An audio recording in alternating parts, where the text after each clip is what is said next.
Today is all about Nina Story. Korang jangan lupa like dan subscribe tau.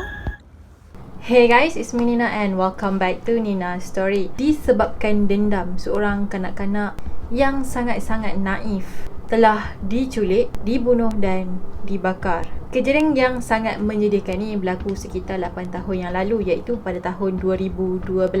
Dan kejadian ini berlaku pada bulan Mac pada tahun 2012, iaitu di daerah Pasir Gudang, Johor. Mangsa merupakan seorang kanak-kanak yang berusia 5 tahun, manakala suspek pula merupakan seorang lelaki yang bekerja sebagai seorang buruh kontraktor. So without wasting any time, let's get started.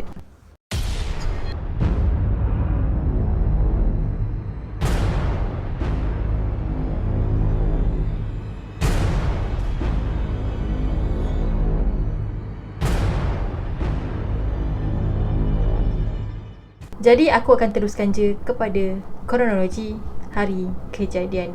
Pada 1 Mac tahun 2012, pada pagi tu mangsa ni telah bangun daripada tidur dan dia beritahu mak dia yang dia nak makan mi segera. Jadi mak dia pun tulislah dekat satu atas kertas ni, mi segera 2 bungkus dan juga telur 2 biji. Lepas tu mak dia pun bagilah duit sebanyak RM4 untuk mangsa pergi ke kedai runcit untuk beli barang-barang tadi. Jadi lepas setengah jam mangsa ni keluar daripada rumah, mangsa still lagi tak balik ke rumah dia. Mak dan ayah dia mula risau. Kemudian ayah mangsa ataupun ayah tiri dia ni pergi ke kedai runcit yang mana mangsa ni pergi beli barang-barang tadi. Tetapi diorang cakap yang mangsa ni dah pun balik daripada kedai. Lepas tu kecohlah tentang kehilangan mangsa. Jiran-jiran yang tinggal dekat flat yang sama ni pun turut mencari mangsa dan diorang ni mencari mangsa di merata-rata tempat. Lepas tempoh 24 jam, laporan polis pun telah dibuat oleh ibu bapa mangsa. Sebelum kehilangan mangsa ni terjadi, ada sepasang suami isteri ni yang baru je pindah dekat kawasan situ. Dan dikatakan pasangan ni agak mencurigakan sebabnya tak ada siapa pun yang kena dorang dan dorang ni tiba-tiba je pindah dekat sebuah rumah yang dilelong oleh pihak bank. Lebih mencurigakan apabila lepas je pasangan ni pindah kat situ, banyak kes-kes kecurian yang berlaku.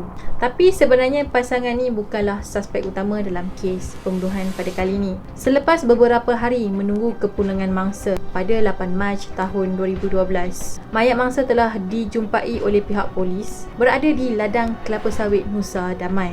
Mangsa yang merupakan seorang kanak-kanak yang comel dan innocent telah ditemui dibunuh dan dibakar tanpa belas kasihan. Kemudian mayat mangsa telah disumbat ke dalam lubang yang sedalam 0.36 cm dan kemudian lubang tu telah ditutup dengan papan lapis. Dikatakan mangsa ni telah dicekik terlebih dahulu sampai mati sebelum disumbat ke dalam lubang tersebut dan kemudiannya dibakar. Ya Allah, aku tak tahulah apa si pembunuh tu fikir sampai tergamak dia nak buat macam tu dekat budak yang berusia 5 tahun.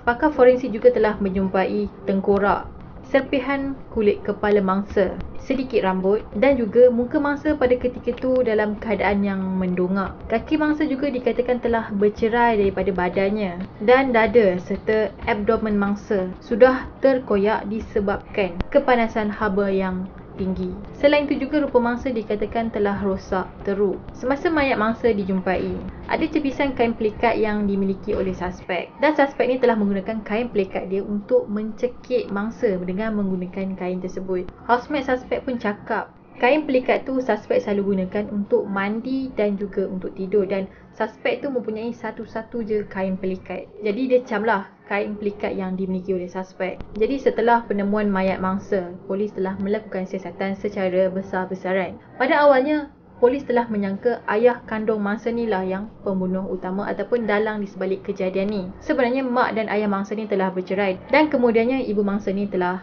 berkahwin dengan lelaki lain dan ayah mangsa ni telah diusir keluar daripada Malaysia disebabkan ayah kandung mangsa ni tak ada dokumen perjalanan sah dekat Malaysia dan ayah mangsa ni adalah orang warga negara Filipina. Tapi sebenarnya sangkaan polis yang mengatakan bahawa ayah kandung mangsa ni adalah suspek utama adalah salah dan ayah kandung mangsa ni bukanlah dalang yang sebenarnya. 3 orang suspek pula telah ditangkap, iaitu 2 lelaki dan juga seorang perempuan. Kalau korang nak tahu, sebelum kes mangsa ni hilang, nenek mangsa pernah menegur salah seorang suspek yang telah ditahan oleh pihak polis tadi. Jadi nenek mangsa ni tegur suspek tentang kabel yang dicuri oleh suspek dan juga pasal kejadian di mana suspek ni pernah pukul seorang budak dekat flat sebelum tu. So disebabkan teguran tu membuatkan suspek ni rasa marah dan menyimpan dendam. Disebabkan dia rasa dihina dan dipandang rendah oleh nenek mangsa. Tapi apa yang pelik, lepas insiden nenek mangsa ni tegur suspek, diorang telah bertegur sapa macam biasa, macam tak ada apa-apa yang berlaku pun sebelum tu. Rupa-rupanya suspek ni telah menyimpan agendanya yang tersendiri bagi melunaskan dendamnya terhadap nenek mangsa. Dan apa yang sangat-sangat kejamnya apabila suspek ni memilih untuk membunuh cucu mangsa yang baru je berusia 5 tahun. Mangsa dikatakan telah diculik dan dibunuh pada hari dia menghilang, iaitu pada 1 Mac tahun 2012. Akhirnya suspek utama ni telah berjaya dibekas oleh pihak polis. Dan kemudian suspek ni telah dijatuhkan hukuman gantung sampai mati, iaitu Seksyen 302 Kanun Keseksaan. Lepas je hukuman tu dijatuhkan ke atas suspek, suspek yang pada awalnya tenang, cool, mula jatuh terduduk dan menangis. Selain suspek ni menangis, adik perempuan dia yang ada kat mahkamah tu pun menangis mengenangkan nasib abang dia yang malang tu. Jadi masa selepas tamat perbicaraan, polis ni pun nak bawa lah suspek ni keluar daripada mahkamah. Dan ada kejadian yang mana suspek ni cuba tendang wartawan yang cuba ambil gambar dia. Bagi aku tak guna, dia menyesal sekalipun sebab benda tu dia dah buat dan budak tu pun dah meninggal. Dan perbuatan dia sangat-sangatlah kejam dan tak berhati perut. Dia tergamak membunuh kanak-kanak yang sangat-sangat innocent, yang baru je nak kenal dunia, yang jadi ibu mangsa ni pernah menceritakan bahawa abang mangsa tak tahu pun tentang kehilangan adik dia. Jadi mak mangsa ni pernah tipu abang kepada mangsa yang masa tu berusia 6 tahun. Bila abang mangsa ni tanya mana adik dia ataupun mana mangsa, so mak mangsa ni terpaksa tipu abang dia dan kata yang mangsa ni keluar pergi jalan-jalan. Ya Allah, sedihnya mesti si abang ni tunggu adik dia balik, sebab dia tak tahu yang kata sebenarnya adik dia dah hilang dan kena bunuh pada masa tu. Sebenarnya diorang berdua ni sangatlah rapat dan akrab. Dan mak dia kata ke mana-mana pun diorang ni akan bergerak sama-sama. So tak pernah berpisah.